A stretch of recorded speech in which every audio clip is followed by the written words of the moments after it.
कहानी एक ऐसे गरीब किसान की है जो कठिन परिश्रम करता है, लेकिन हालात उसके खिलाफ रहते हैं।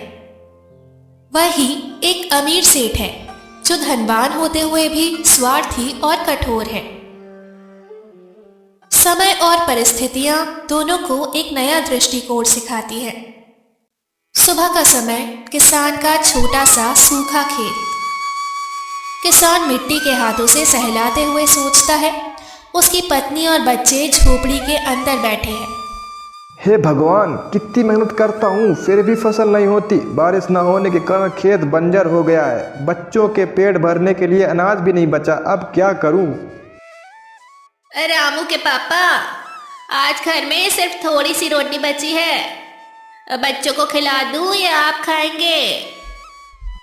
बच्चों को खिला दो। मैं गांव के सेठ जी के पास जाऊंगा, शायद वह कुछ मदद कर दें। सेठ का बड़ा और भव्य मकान। बाहर कई नौकर काम कर रहे हैं।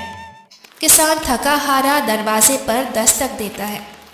क्या काम है? सेठ जी अभी आराम कर रहे हैं। भैया, उनसे कह दो कि एक गरीब किसान उनसे मदद मांगने आया है। मेरा परिवार भूखा है। सेठ बाहर आता है। उसके हाथ में एक सोने की छड़ी है और कपड़े मखमल के हैं। अरे भाई, कौन हो तुम और बार बार यहाँ क्यों आ जाते हो? थोड़ी मेहनत करो, भगवान सब देगा। सेठ जी, मैं मेहनत करता हूँ, लेकिन बारिश न होने से फसल खराब हो गई है। अगर आप कुछ पैसे उधार दे देते तो मैं अगली फसल तक आपको लौटा दूंगा। तुम जैसे कितने लोग ना जाने यहाँ रोज चले आते हैं। अगर मैं सबकी मदद करने लगा तो मेरे पास क्या ही बचेगा? तुम खुद ही बताओ।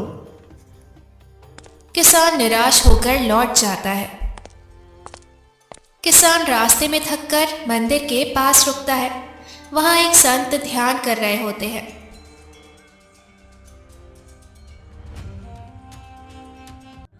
बेटा, क्यों परेशान हो? तुम्हारे चेहरे पर चिंता साफ झलक रही है। बाबा, मेरा परिवार भूखा है, खेत सूखा पड़ा है और गांव के सेठ जी ने भी मदद करने से मना कर दिया। अब मैं क्या करूं? हर समस्या का समाधान है बेटा। जीवन में धैर्य और विश्वास बनाए रखो। यह सिक्का लो, इसे अपनी मेहनत और ईमानदारी से इस्तेमाल करना। यह तुम्हारी किस्मत बदल देगा। धन्यवाद बाबा, मैं इसको संभाल कर रखूंगा। किसान बाबा के दिए हुए सिक्कों को अपने पास रखकर मेहनत करता है। अचानक गांव में बारिश होती है।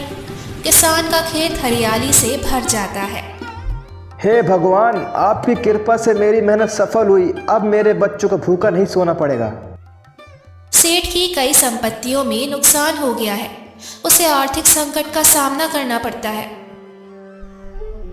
इतनी बड़ी संपत्ति होने के बाद भी सब खत्म हो रहा है। शायद मैंने कभी किसी की मदद नहीं की। यही मेरी सबसे बड़ी भूल थी। सेठ अब किसान के पास मदद मांगने आता है। किसान अपने खेत में काम कर रहा है।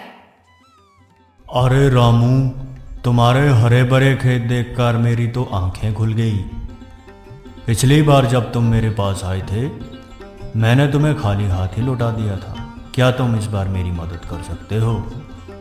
सेठ जी, जरूरतमंद की मदद करना सबसे बड़ा धर्म है। जैसे आपने मुझे पहले मना किया था, वैसे मैं आपको मना नहीं कर सकता।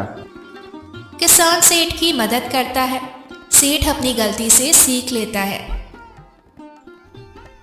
मैंने सीखा है, धन का सही उपयोग दूसरों की भलाई में ही है। सेठ अब गरीबों की मदद करता है और गांव का विकास करता है। किसान और सेठ मिलकर गांव को खुशहाल बनाते हैं।